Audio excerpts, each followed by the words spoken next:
I'm 17, I'm sat on my crusty old gaming chair, I've got one hand on my mouse and the other on my phone. I'm scrolling on Instagram as I'm waiting for my T-Rexes to finish breeding on Ark. And the crazy thing is, in about 2 hours I'm about to take the most important test in my life, but of course, I've got my priorities straight. I got an E on that test, and at that point I had over 10,000 hours in video games, and 10,000 hours just scrolling and consuming content. But still, somehow I managed to get into uni, and 6 months later, my life changed. I destroyed my video game addiction, I destroyed my Instagram addiction, and all that led me to finally making money in my business, winning my kickboxing fight, and enjoying my life for the first time. So I want to show you how I changed my life so you can just copy me and stop rotting away. And first, if you want to break any addiction, you need to understand the perceived pain versus perceived reward ratio. And perceived is very important here. Perceived means what you believe the pain is going to be, not what it actually will be. So before I went to uni, when I was at home, there was practically no consequences to me playing video games all day. I'd wake up at like 10 a.m. and I'd play video games till about 3 a.m. and there was nothing wrong with that. Nothing happened to me. But as soon as I got to uni, the consequences started to kick up. At uni, I lived in a dorm of about 4 other people, and if I stayed up late and if I was playing video games till about 3 a.m, then all of them would find out that I was that little geek, nerdy, retard kid who still plays video games. And I didn't want that. I didn't want to be known as that boring guy who only plays video games, who doesn't have any social life, who doesn't have any friends. I don't want to have the pain of being that nerd video gamer. So the pain of my addiction became very high, and the reward of scrolling and playing video games became very low, because I wasn't even having fun when I'd do those things anymore. You see, all of my friends went away to uni, so I couldn't play with them or they were doing something else. And I was just playing video games alone, and that's just not fun when you're at uni. And it's not fun because there are other things that are more fun. I discovered things that I'd rather do than play video games. The day after I arrived to uni, I immediately signed myself up to the kickboxing gym, and I went every single day. I started working on my business every single day, and instead of scrolling on my phone, I did one very simple thing, one alternative that was much better than scrolling. I just started playing chess. I enjoyed chess just so much more than scrolling. In the short term, it was literally just that simple. I just had to find something that I'd rather do other than playing video games or other than scrolling. And other than playing video games, I'd rather kickbox, I'd rather work on my business and make money and hang out with my friends. And whenever I wanted to scroll, I'd rather just play chess. It was that simple in the short term as a short fix. So very simply, if you want to break any addiction, all you have to do is find something more fun than the addiction and just do that. But look, this only works in the short term. Swapping out like kickboxing or business work or whatever only works for about a few days, and then you will eventually relapse. So I'm going to explain step 2, which is how we can quit forever. Step 1 is just finding a quick fix, playing chess instead of scrolling, or going to kickboxing instead of wasting time on video games. But step 2 is how we're going to make sure that you never relapse ever again.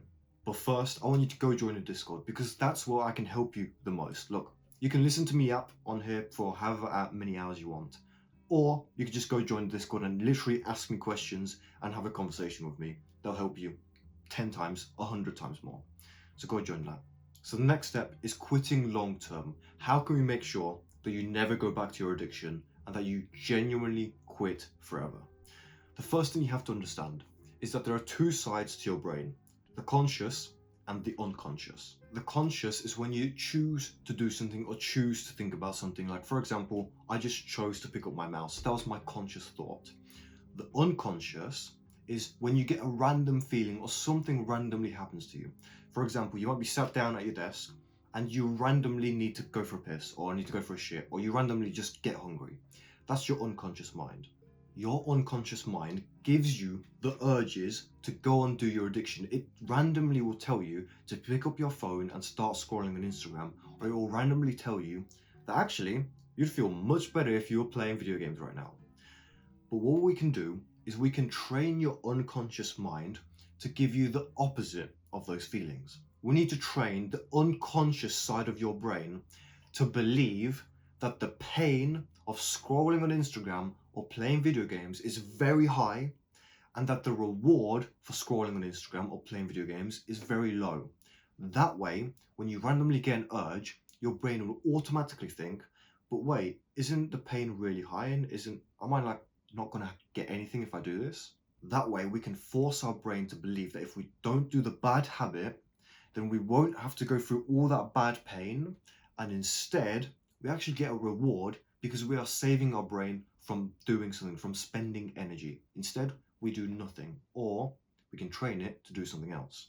So for example, starving yourself is very fucking painful, but there's practically no reward to it. There's actually more reward if you don't starve yourself. So we have to make our brains think that the addiction is as painful as starving yourself, and the reward is better. It's compared to like actually fucking eating food. But if you've got an IQ over 10, you're gonna start thinking to yourself, it's actually very fucking difficult to convince your brain that the pain is very high and that the reward is very low, because your brain is kind of stupid. Like, sure, sometimes you can tell yourself, okay, I'm not going to play video games because I have to study for my exam. But other times you think, fuck it, I'd rather look at Instagram models and I'd rather breed some T-Rexes on Ark, so fuck the exam. When you tell yourself that you don't want to play video games and that you'd rather study for an exam or do something productive or just not do the bad habit, that is your conscious brain speaking. And we want to be conscious for as much of the day as possible. So how can we be more conscious? Well, first you have to I want you to think about your brain like a quest log. So you know in video games, like you get random quests, like main quests, side quests, whatever. Your brain is kind of like that little book. Like, you know, when you like press fucking, I don't know, J or something when you're playing a video game and it comes up with all the quests. That's exactly the same as your brain. And each quest in your brain is a thought. Now you can have main quests and side quests. A main quest is kind of like a conscious thought. It's what you wanted to think. Like, for example, I thought to myself that I want to make this YouTube video. That's me choosing to have this thought. But a side quest might be my dog randomly walking in while I'm recording, and then I need to go kick him out. And the thought of like, oh shit, my dog just walked in and I have to go kick him out, that is a side quest because I didn't choose for it to happen. The shit part is that we have so many side quests in our brain that we can't actually choose many main quests. You can't have conscious thoughts because there's so many side quests floating around in your brain. Like, you know, in a video game, you can have like 5 out of 5 quests only. You can't have like 6 out of 5 because the game just glitches, right? The thing with our brain is we're stuck on like 500 out of 5 active quests. So we can't add any more main quests, but the game can randomly have like the fucking dog walking across and it will just add another side quest.